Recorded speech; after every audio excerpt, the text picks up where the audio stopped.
ये अद्भुत प्रस्तुति बरेली स्मार्ट सिटी द्वारा बनाई गई है, खास आपके लिए।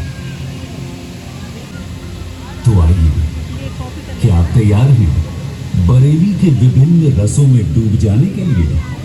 हाँ, फिर चलिए बरेली के समृद्ध इतिहास और विविध रसों से जान पहचान बढ़ाते हैं।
सोच रहे होंगे कि मैं कौन हूं? मैं बरेली का इतिहास हूं, उसका आज और कल हूं। मैं विश्व भर में प्रसिद्ध हूं और भारत के हर कोने में छोटे छोटे बच्चे भी मेरे बारे में जानते हैं। मालूम है क्यों? नहीं? चलिए इतिहास के पन्ने पलटकर मैं आपको अपने बारे में बताता हूं।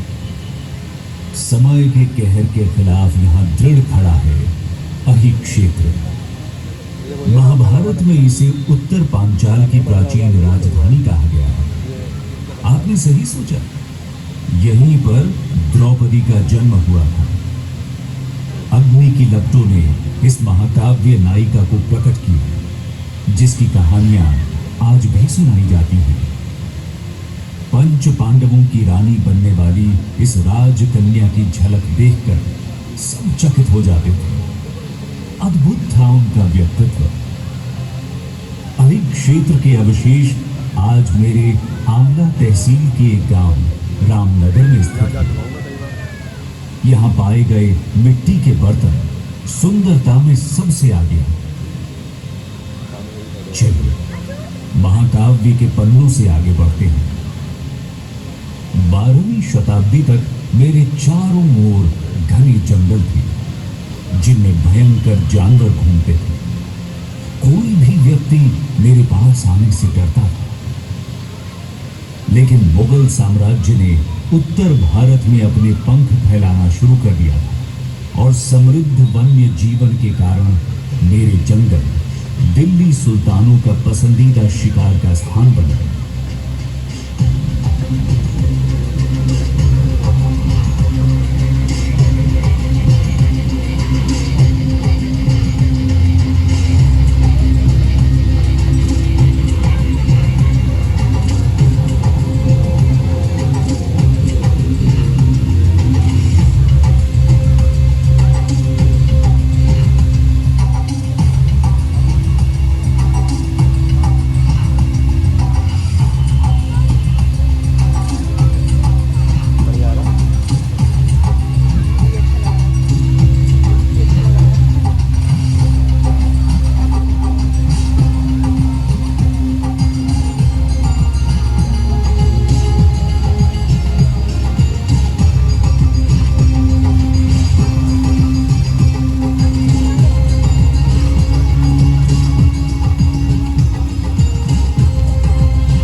यहाँ की लोक कथाओं के अनुसार ये माना जाता है कि बरेली की स्थापना 16वीं शताब्दी में कटेरिया सरदार जगत सिंह ने की थी, जिन्होंने यहाँ जगतपुर नामक गांव बसाया। उनके बेटे बांसदेव और बरेल देव ने गांव को एक महत्वपूर्ण शहर के रूप में विकसित किया। कहा जाता है कि इस तरह से बांस बरेली को इसका नाम मिला। मैं घने बांस के जंगलों से घिरा हुआ था और शायद इसलिए भी मुझे बांस बरेली पुकारा जाने लगा। बांस जानते हैं? हाँ, वही जिसने पांचाली के सखा श्री कृष्ण के हाथों को सुशोभित किया था। मुरलीधर के अधरों की शोभा बढ़ाने वाली मुरली बांस की ही बनती है।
लोक कथाएं कुछ भी कहें, वास्तव में आधुनिक बरेली के निर्माता मकरंद राय थे।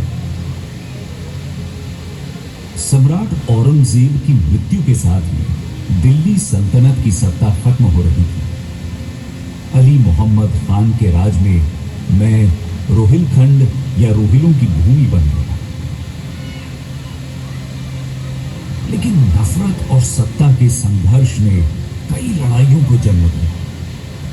लगातार युद्ध और विभत्स रक्तपात से उभरी घृणा ने मेरे दिल को बहुत दुख दिया। 1774 में प्रथम रोहिल्ला युद्ध के बाद बरेली शहर अवध राज्य के अधीन आया।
मेरी भूमि पर कितने भी युद्ध लड़े गए हैं, मैं अहिंसा या शांति का प्रतीक हूं। लोग आज भी कहते हैं कि गौतम बुद्ध ने प्राचीन अहि क्षेत्र शहर की यात्रा की थी। माना जाता है कि जैन तीर्थंकर पार्श्व ने मेरी मिट्टी पर कैवल्य प्राप्त किया था। बरेली शरीफ दरगाह में स्थित इमाम अहमद रजा खान कादरी की दरगाह ने मुझे सूफियाना के रंग में रंग दिया। क्या आप जानते हैं कि दक्षिण एशिया में आला हजरत के आध्यात्मिक अनुयायियों को उनके जन्म स्थान बरेली के कारण बरेलवी के नाम से जाना जाता है। भगवान शिव के 7 प्राचीन मंदिरों ने मुझे नाथ नगरी नाम भी दिया। अलखनाथ, बनखंडी नाथ, धोबेश्वर नाथ, मढ़ीनाथ, पशुपतिनाथ, तपेश्वर और त्रिवतीनाथ, जिधर नजर करो शिव के रंग में रची बसी है बरेली। भक्ति रस में डूबा है शहर का कोना कोना। भक्ति और निष्ठा ने मुझे सबका स्वागत खुले हाथों से करने के लिए प्रेरित किया।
रंगों से भरा है, एक युवा लड़की की तरह। मेरे झुमके और जरदोजी पल्लू ने कई कल्पनाओं पर कब्जा कर लिया है। मेरा सुरमा लोगों को बार बार मुझसे प्यार करने पर मजबूर कर देता है। भारत के साज श्रृंगार की शुरुआत मुझसे ही होती है। श्रृंगार रस का शहर है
प्रतीक्षा कर रही हैं।